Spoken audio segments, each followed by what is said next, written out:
And it doesn't mean that we never ask for anything in return. It doesn't mean that we never set boundaries or we give endlessly. I can almost hear an IFJ listening gasp and go, you mean I have to use my extroverted feeling or harmony to just give thanklessly? That's not at all the implication. Hey, welcome back to the Personality Hacker Podcast. My name is Joe Mark Witt. And I'm Antonia Dodge. So we thought today we would get out of the studio yet again and go outside to record this podcast. So if you hear nature sounds in the background or, wildlife of sorts, birds, things like that. Or humanity. We're on a trail, so. Yeah, we're on a public trail here in the woods in Pennsylvania. It was just too nice of a day to be inside. So we thought, let's go on a hike together. Let's go on a walk together. We're hiking up to a waterfall. And when we get up there, we might stop and have some more conversation. But today we want to talk a little bit about the CoPilot in the car model that we use here at Personality Hacker. So we're on the cusp of coming up on 500 episodes. We are. Here at Personality Hacker, and we've been doing this podcast for a long time. Now doing it in video, as you might be seeing us right now on YouTube. And as we're approaching the 500 mark, we're kind of coming full circle back to the basics in a lot of ways. Coming back to where we originated and started a long time ago. Many moons ago or many years ago? Many cycles. Yeah, many cycles ago. And this idea of what is one of the highest leverage things that we could tell somebody. We're talking about personality types. And we want to take personality types and make them come alive in your life. We want this to become real, that you can actually use, have a visceral sense of, something that's tangible that you can do something with. Yeah. Well, we resort to a soundbite related to the CoPilot in the car model we use here, called, we basically just say, grow your CoPilot. Right? And I want to talk a little bit today why we say that and what does that actually mean. Yeah, well, and don't get bushwhacked. I did get bushwhacked. You might have heard in the microphone. I find what you just said to be really interesting, because I hadn't connected that when we said, what do we want to talk about today? And I said, I think we should discuss why growing or developing the CoPilot is so important. Yeah. Because that is our soundbite, right? And you just reminded me that we've been doing this for 10 years. I hadn't considered that it really has been basically our broken record message for the entire time that we have been on the podcast. It's been develop the CoPilot. I'll go up in front of you. You can kind of be behind me, because this hill's going to be steep. Keep talking, though. Steep. So keep talking. The listener might hear me a little panty. So panting. So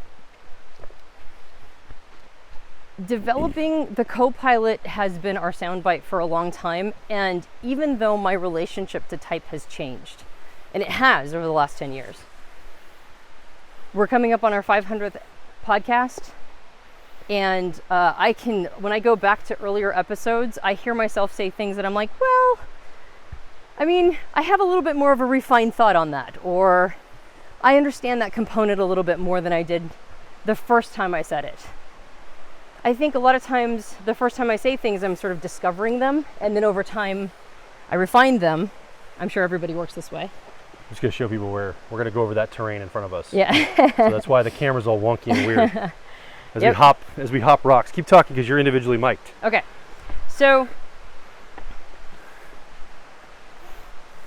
that one thing, develop the CoPilot, is something that has never altered, though my understanding of why it's so crucial and important has evolved and changed over time.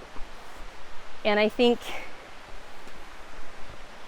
I believe it even more now than I did before, even though I suspect it's confusing to people why it's so critical and important. Before we get into all of that, we probably should explain the car model. Yeah. What we're actually talking about. What do we mean by car model? Grow CoPilot in the car model. What does that even mean? Right. Well, especially since somebody might not have been on this journey with us all 500 episodes or 490 whatever episodes we're at now. Yeah. And if you are unfamiliar with the car model, it is the way that we explain Carl Jung's cognitive functions. So every personality type in the Myers-Briggs system has a set of mental processes that help them. I mean, actually, it's not just helps us. It's like it's our pre-wiring. It's how we come out of the hatch. The operating system of our mind, right? Yeah, exactly. It's our operating systems. And in Jungian terms, we have 4 cognitive functions that are the most influential to us. And to understand how they influence us, we overlaid them with a car. We say we have a driver cognitive function, a co-pilot. Sitting behind the co-pilot, we have a 10-year-old, and sitting behind the driver, we have a 3-year-old. And so obviously, not every single one of these passengers in the car has the same capacities. A driver is going to be a lot more certain, experienced, and is a lot more capable than the 3-year-old sitting behind it. So each of these mental processes that occupies a different place in the car model is a mental, or is a cognitive skill or talent rather, that you come out of the hatch just having a relationship with. Your driver function is the one that is the most you in your mind, right? It's the one that you identify with the most. And it has certain properties. It either takes in information or it makes decisions based on information that it's taken in. And so in order to round you out and make you more complete, your co-pilot cognitive function does the opposite. It serves the opposite function. So if your driver is information gathering, your co-pilot is decision making. And if your driver is decision making, your co-pilot is information gathering. And so that part of us balances us out. It rounds us out and makes us complete. And then there's also a 10-year-old and a 3-year-old. We've talked about the car model quite a few times on the podcast, and we have an entire episode dedicated to it. So I strongly recommend that you go check that out to do a bit of a deeper dive. So that's the car model, what Antonia just explained. And we talk about growing the co-pilot, or technically called the auxiliary. Yeah. We're talking about really leaning into that part of ourselves. Developing it. Developing it, right? Yeah. Growing it, developing it, attuning to it, paying attention to it. I think this is an avenue that we've seen with clients and people, students we've worked with for years, and in our own lives. I mean, I think we've recorded podcasts on this before, but like, I hated the idea of leaning into my co-pilot and growing it. Yeah. Right? I think we're both getting sweaty now. Are we? That's okay though. I think it's a lovely scene to talk with you on the podcast. It's okay. I mean, it's the sweaty version of the podcast. That's right. Because growing your co-pilot is sweaty work. It's not easy. Like I said, I resisted it for years. And then when I went into doing it, and I think I've seen this with clients and people too, is all this stuff comes up that you haven't attended to for a long time. So it can be really challenging. So that's really, again, abstract. When we say grow or develop our co-pilot auxiliary function? Yeah. What are we really talking about? And you're right. We have recorded podcasts on this. We've recorded quite a few podcasts, but I think it's still something that people either resist or don't understand the importance of. And so I wanted to add a little bit of, like I mentioned, sometimes I'll go back and listen to old podcasts or snippets of them and be like, I think I've refined my thinking on that a little bit, or I agree with it, but I see it in a slightly different way. And the one thing that hasn't changed is developing the co-pilot. I've just gotten more information around why it's so crucial. So I think the element of it that really has been speaking to me lately is hearkening back to Dr. John Beebe's 8-function model, where he marries archetypal energies to each of the positions of the cognitive functions. Now, if you are unfamiliar with what we're talking about, we have done a podcast on John Beebe's 8-function model not that long ago, in the last couple of years, I think. Yeah. And so I highly recommend going and checking it out. But John says that there's not there is not a fatedness to the relationship that each function has with its archetypal position, meaning that in his model, the first function, what we call the driver, is a hero. The second function, the one we call the co-pilot, is a parent energy. The 10-year-old function, we call it a 10-year-old. He calls it the eternal child, which is very convenient.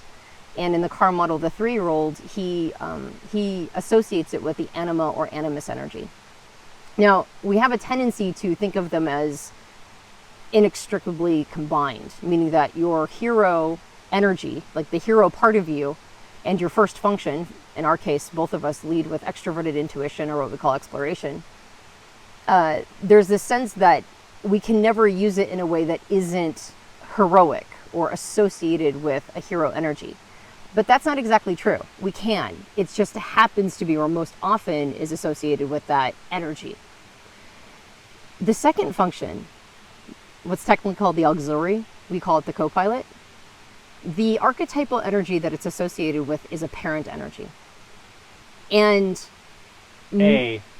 second word, parent, not a parent, like something being a parent. Not obvious. Not right. obvious, but a like parent. That's right. Parental. Exactly. Energy, yeah. Parental energy, exactly.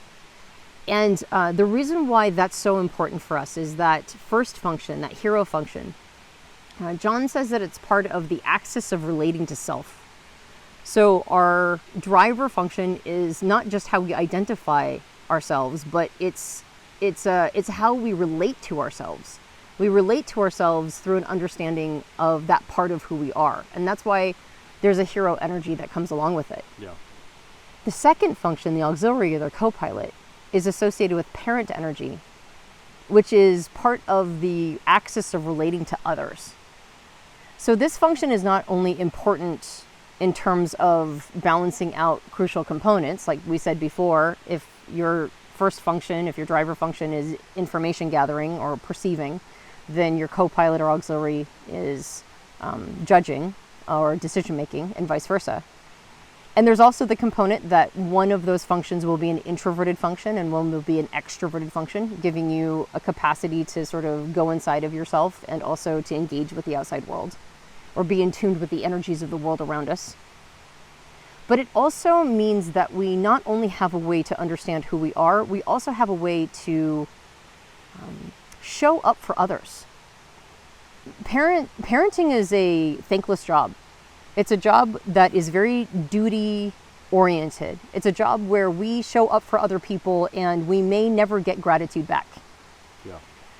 And so if this is a function that's associated with a part of us that feels an obligation or a duty to serve, right, to help other people out, and doesn't require pats on the head or accolades, it doesn't require us to feel validated or like all of the things that one would imagine giving, you know, like the parts of us that give to get. Parenting gives to give. I mean, the get is that you get to be a parent, right? Like you already got the get. Just by having a child, you're a parent and that's the intrinsic reward. But after that, it's all give, give, give. Part of what the parent energy does for us is it gives us a capacity to show up for the world, to show up for other people. And it doesn't mean that we never ask for anything in return. It doesn't mean that we never set boundaries or we give endlessly. I can almost hear an IFJ listening gasp and go, you mean I have to use my extroverted feeling or harmony to just give thanklessly? That's not at all the implication. It's more that there is a part of us, an archetypal part of us, a parent energy inside all of us that wants to contribute, that wants to help guide other people and be there for them and coach them and help them become the best version of themselves, which is what parenting ostensibly is supposed to do. Yeah. Like we have this creature we brought into the world or we've chosen to adopt, and it's our job to make sure that they're the best version of themselves, if at all possible. And so there's a part of us that wants to show up to help other people become better versions of themselves. And when I say parenting is giving endlessly, it doesn't mean being a pushover or rube. It doesn't mean giving without requiring anything in return. It means giving even when you're tired, even when you're not sure if, you know, basically it's like showing up, even when you don't really feel like it.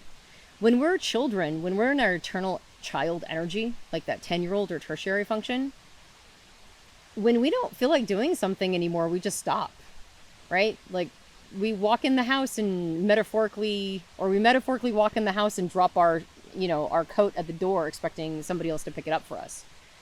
When we have an over attachment to that function, to the 10-year-old or eternal child energy, it lets us off the hook a lot. We don't feel a duty to show up for the world. We feel like the world should be showing up for us. Yeah. It's the CoPilot that is associated with the archetypal parenting energy of, no, we also have to show up for other people. Yeah. And so we've done podcasts on the concept of persona. That function is part of our persona. It's part of how we show up for other people and take a role in society. It's part of how we know what we're here to do. What am I here to remind the world of is almost always something that's found in our CoPilot function, not in our driver function. Well, and what crosses us supports us. I mean, what you talked about with an INFJ listening or watching right now, them, like the INFJ's experience, for example, often is I'm serving and serving and giving, and all I'm doing is outputting, and I feel taken advantage of. I feel like I'm getting drain dry. I've got nobody restoring back to me anything. And it's almost that, I think it's not that you have to do that, it's that you are doing that most likely with your CoPilot often. Like we're compelled to use it. Like for me, I tend to want to perform and project with my introverted feeling or authenticity. You want to often talk about thoughts that are important to you, right? Like metrics, thoughts, logic, stuff that's important, like belief structures. So I think we're compelled to do it. And what crosses supports us in that it's not that we have to develop doing that outwardly as parent energy. We're actually looking to turn that and relate it to the self, just like the driver or the hero energy that we're talking about. Right. Yeah. There's two things that I think really come out of this aha or insight around that function being associated with the parent archetype. The first one is how does a person become a good parent? Is it by endlessly giving to their child and never expecting anything back? Well, no, that ends up spoiling a child generally, and that's not good parenting. So if we're unhappy with how we're using that function, if we feel taken advantage of, the first insight is, what kind of parent do you want to be? Like, what do you think is good parenting? And can you use that function better with like a better style, quote unquote, of parenting? I know that ETPs will go around and correct everybody's thinking all the time, right? I was one of them, constantly correcting everybody's thinking. I like to call it trolling. Yeah. But you can say correcting other people. That's a nice way of saying trolling. Well, trolling isn't always correcting people's thinking, but yes, exactly. I'm thinking of all the YouTube comments from ETPs. Oh, I know. And they just have to be right, and they just have to correct everybody about everything. Is that good parenting, though? Like, is a good parent one that just is basically bullying their kid into agreeing with them, or constantly correcting them and constantly telling them that they're wrong about everything? Is that good parenting? Or is good parenting walking through the logic of something, using introverted thinking or accuracy?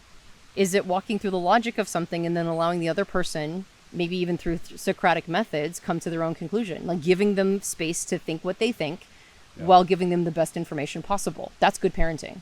So if an ETP is like, everybody thinks I'm obnoxious, I mean, it's just one thing that we kind of have to live with, is we tend to be both charming and obnoxious at the same time.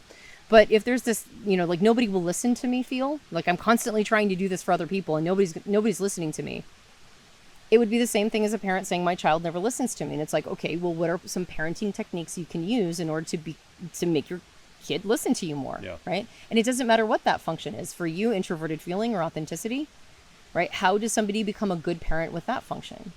How does somebody become a good parent with, let's say, extroverted sensing or sensation, right? Is that, being a chaos agent, or not allowing their child to have any sense of like knowing what's coming next? Or is it, teaching by doing and being a model and having a lot of fun and playing and having a joie de vivre about life, right? Maybe getting into action on a regular basis and getting things done through action.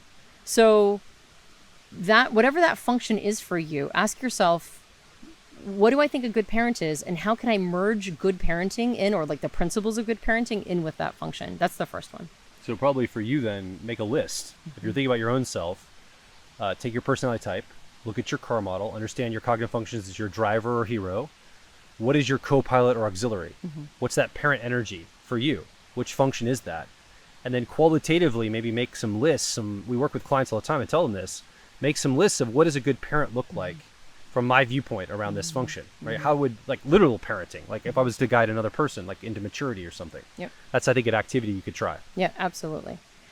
The second thing is, you mentioned, or you hinted at it, and I think this is why it's so crucial to develop the CoPilot, is even though we instinctively use it in relationship to other people, I think the real game changer is when we start using it to self-parent. right? And a lot of us need self-parenting. A lot of us do. A lot of us were not parented that well. Or even if we were parented well, there were areas where maybe our caretakers didn't really show up for us. They didn't know how to in that way. And so we now have to take the mantle and we now have to parent ourselves in that way. And so I think the game changer isn't to just develop the qualities of it, but to use it to be like to expect more out of ourselves. Good parents support their children. They love them unconditionally. They support them perhaps conditionally. But one thing I think good parenting requires of us is to have expectations for our kids, is to show up for them, be highly supportive, give, and then also expect them to rise to the occasion. Yeah. And that CoPilot function is a big part of how we keep ourselves accountable. Like we show up and become better through the energy of that function for ourselves. Yeah. We self-parent with it. And so that's the part that I think I didn't understand before as well. I didn't realize that developing the CoPilot was really, it was a call to self-parenting with that energy to keep us accountable and to become better versions of ourselves. I love this idea of setting expectations for ourselves. I was having a conversation with my dad, I think it was today or yesterday, about my son Sawyer. And so my son has ESTJ preferences. He's about 15. And I was talking about how, like, I'm giving my son a lot of like, well, what do you think you should do? And giving him kind of a lot of option. And he's really confused. And he doesn't really have an answer when I give him a lot of options. But I was talking to my dad about this. I'm like, when I posit something, an expectation, or here's what I think you should do, or here's the expectation, it's weird. He like rises to the occasion from that. It's like, oh, wow, that works so great to set expectations for him of here's what I expect from you. And it's almost like he appreciates that from me. The fact that I have a direction I want him to go and I'm not just leaving it up to him, because I think he's got a lot of uncertainty at 15. He's not certain of what he should be doing yet. So I think he appreciates me taking the lead and asserting something. Now, sometimes he pushes back and chooses something different, and I have to work with that energy, and that's fine. I can't be too rigid. But this idea of setting expectations for our children, that makes sense, even though we probably don't do it enough as people. But we certainly don't set enough expectations for ourselves. So again, I can imagine an INFJ listening right now going, wait a second, I'm already overloaded on my extroverted feeling or harmony. I have to expect even more from this function. I have to expect more from myself, more service. Like I gotta set the bar even higher and set even higher expectations. And I don't think we're not saying it's qualitative or quantitative, like do more, be more.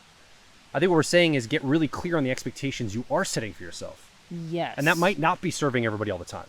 That might, if you're an INFJ, that might not be just doing and being in service. That might be actually, oh wait, I also need some alone time. Oh wait, I need to make sure I take care of myself. I need like setting expectation of I have to have a boundary when I enter this party tonight. Yeah. Right. That's a good expectation for myself. If I don't set that expectation that I should be setting good boundaries, well, what kind of a parent am I to myself? Like, you tell your kid to do that. Hey, have good boundaries. Don't drink that. Don't be alone with those people. Set good boundaries. That's what we do for our children. Well, I think setting parental expectations requires discretion. Yeah. Like if we set too little expectations for our kids, they think that we don't think they're capable of anything.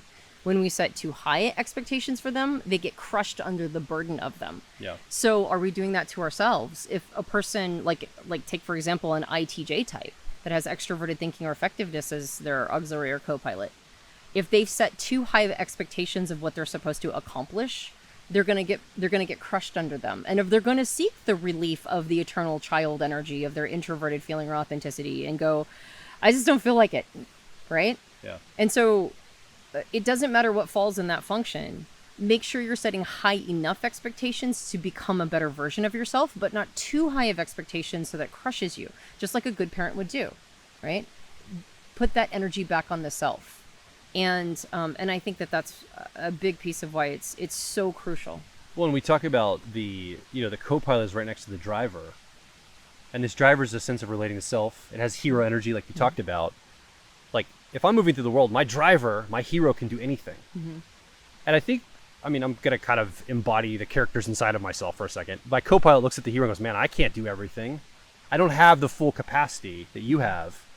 I'm a little nervous that there's a lot of expectation put on me. And there's maybe this like proving energy that I have to do. Now that's definitely when you get to the 10-year-old or tertiary, or the 3-year-old or inferior. There's especially the 10-year-old. There's a ton of proving energy. Right. But I think there's a little bit of this the CoPilot feels, not because it's like I got to prove who I am. It's like, am I even needed here? The hero seems to have this all figured out all the time.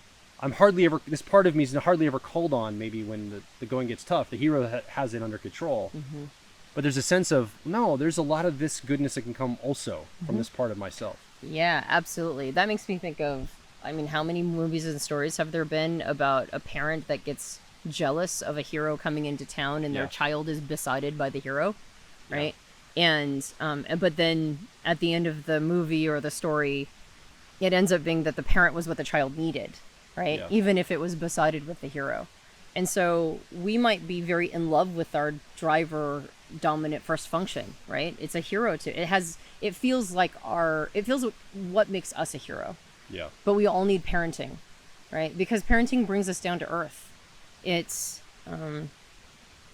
it's what we lean on for support, and it's a ballast. You know, sometimes when we lose our parents in death, it's almost like we feel the crushing weight of, or maybe not the crushing weight, maybe it's the opposite. It's actually like this thing I was leaning on is now gone, right? And now I have to shoulder all of it. And so, can we be our own parents? And so, not to belabor the point for too long, and it's okay if it's a shorter podcast, right? Because we're coming up on, pretty soon we're coming up on 500, so. It's been a long time.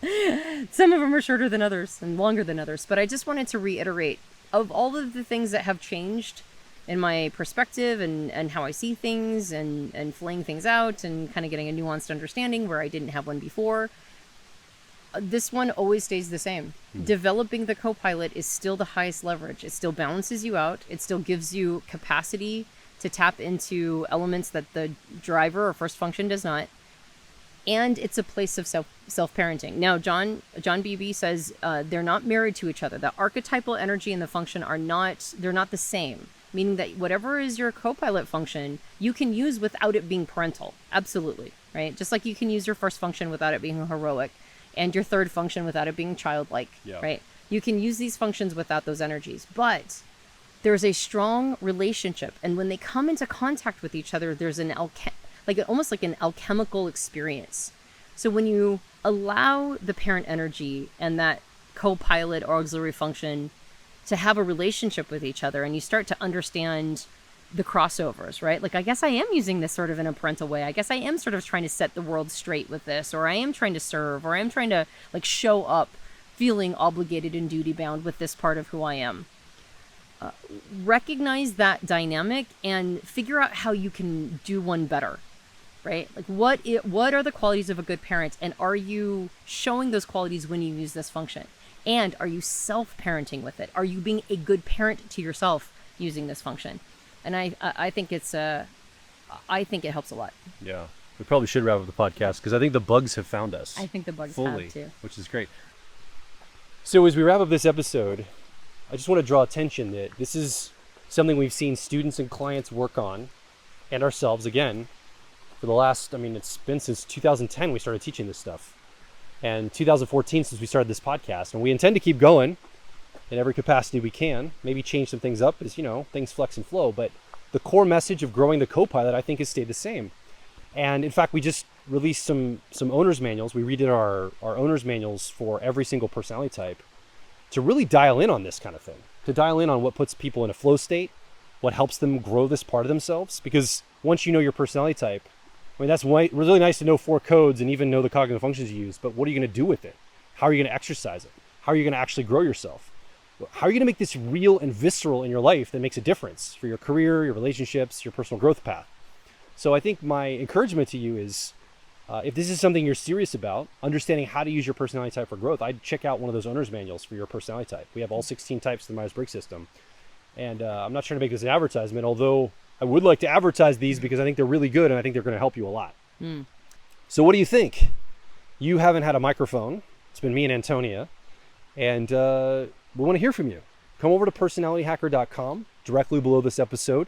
Leave a comment, ask a question. More importantly, share your story. You have a story about growing your personality, focusing on your CoPilot or auxiliary cognitive function. Or maybe it's something you resist You got some story around why you resist it. We'd love to hear a little bit more from you about what makes you tick, what your thoughts are in this conversation we were part of today. And come over to personalityhacker.com and make your voice heard.